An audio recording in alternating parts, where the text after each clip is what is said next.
নমস্কাৰ আৰডিছ কিচেনৰ আন এটা ভিডিঅ'লৈ আপোনালোকক স্বাগতম জনাইছো।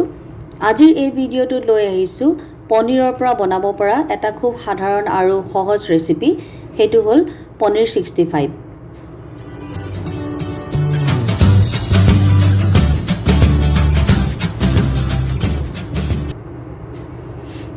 এয়া চাওক, আমি লৈছো প্ৰায় 200 গ্ৰাম মান পনীৰখিনি অলপ এনেকৈ ডাঙৰকৈ টুকুৰা কৰি ল'ব। এয়া মই দেখাই গৈছো।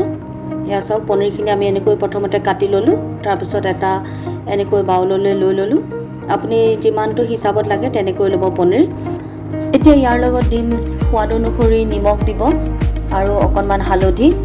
আৰু পনীৰখিনি যিহেতু আমি ফ্ৰাই কৰিম, সেইকাৰণে ইয়াত কুৰকুৰা হ'বলৈ তাত আমি দিম এয়া দিলোঁ মই কৰ্ণফ্ল'ৰ। এয়া প্ৰায় 3 চামুচমান কৰ্ণফ্ল'ৰ দিছোঁ আৰু দিম লগত 2 চামুচমান ময়দা।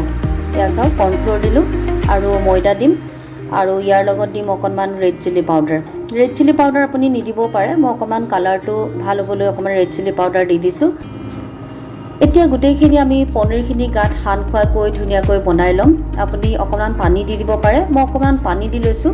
খুব বেছি পানী নিদিব, অকণমান পানী দি পনীৰৰ লগত তাৰ কোটিংটো খুব ধুনীয়া হোৱাকৈ আমি বনাই ল'ম আৰু তাক তাৰপাছত আমি ধুনীয়াকৈ ফ্ৰাই কৰিম। এয়া চাওক, মই পানী অকণমান দিছোঁ, বেছিকৈ নিদিব, বেছিকৈ দিলে তাক ফ্ৰাই কৰিবলৈ অসুবিধা পাব। এয়া চাওক, এনেকৈ বনাই ল'লোঁ।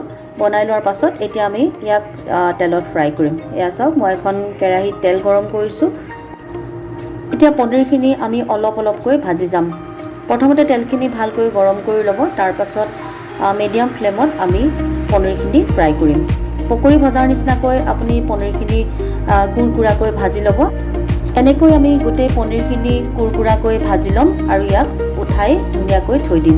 তাৰ পাছৰ ষ্টেজটো চাব, আমি ধুনীয়াকৈ ইয়াক তৰকা দিম। এতিয়া ইয়াতে অকণমান তেল দিলোঁ আৰু ইয়াৰ লগত দিলোঁ কেইটুকুৰামান কাটি থোৱা নহৰু, তাৰ লগত দিম 2টামান কেঁচা জলকীয়া আৰু কেইখিলামান নৰসিংহ পাত, এয়া দিলোঁ আৰু ইয়াৰ লগত দিম অকণমান টমেট' চচ। এয়া টমেট' কেটচাপ অকণমান দিলোঁ আৰু টমেট' কেটচাপৰ লগত অকণমান চেনি দি দিম। চেনি দি অকণমান পানী দি দিম, চাবচোন, তেতিয়া তাৰ ৰংটো খুবেই ধুনীয়া হয়।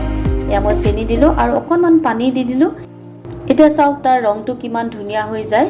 আৰু এতিয়া আমি ইয়াত ভাজি ৰখা পনীৰখিনি ধুনীয়াকৈ দি যাম।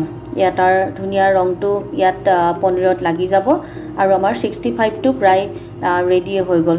এইটো আপুনি ষ্টাৰ্টাৰ হিচাপে খাব পাৰে বা কেতিয়াবা ছাইড ডিছ হিচাপেও খাব পাৰে।